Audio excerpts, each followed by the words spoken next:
So guys, ibubukod ko na yung mga 5 piso, 10 piso, saka piso para madali kong mabilang.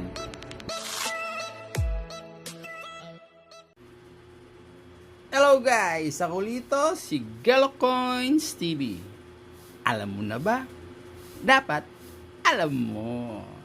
Ngayon guys, dito na tayo sa year 2007. Natapos ko na yung 2005 saka 2006. Baka meron kayo nun guys ha, paalala ko uli. Hinahanap ko yung 2005 saka 2006. Baka meron kayo. Ngayon, ito ngayon guys ang ating pag-uusapan. Year 2007, ito po ay magnetic. Yan. Pagka ganito po ang kondisyon ng inyong mga barya, ito po ay wala na po siyang added value. Hindi na po ito pinapansin ng mga kolektor. Gastusin na lang po ninyo. Pero sa numista guys, ano to? Ang nakarecord sa kanya, 3%. Kaparehas siya ng 2003 na magnetic. 3% din. Dun sa 2003 na 3% magnetic, yung verify doon, ang value niya 20 pesos. Pero ito naman guys, 2007, 3% din siya yung record sa numista, pero yung verify niya 9 pesos lang yung value guys. Napaisip ako, bakit 9 pesos? Dahil yung 2003 saka yung 2007, parehas sila ng mintage. 3% lang yung dami nila, parehas. 3% sa 2003, 3% sa 2007. Pero yung 2003, mas mahal. Yung very prime condition, 20 pesos. Ito naman 2007, 3% din siya, yung mintage niya, pero yung value niya, yung very fine, 9 pesos lang. Pati extra fine, 9 pesos lang.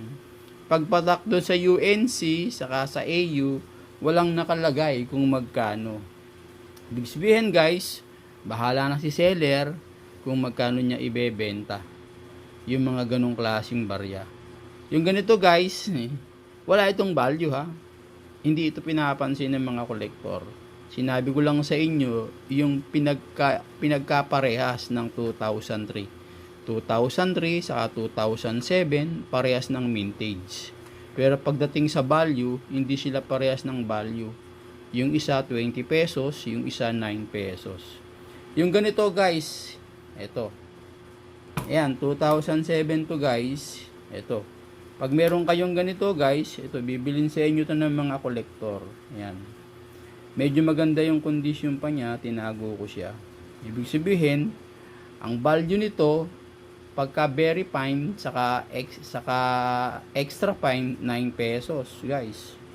Kapag UNC, saka AU condition, walang nakalagay kung magkano ang presyo. Ibig sabihin, bahala na si seller kung magkano niya ibebenta. Ito, meron na akong naipon dito, 10 piraso to. 10 siya guys. So, ito, maganda-ganda to. Kaya ibinukod ko na. Nakasampu na ako guys. 10 na yung naitabi ko. Yung kanina, yung mga pangit, ala na yun.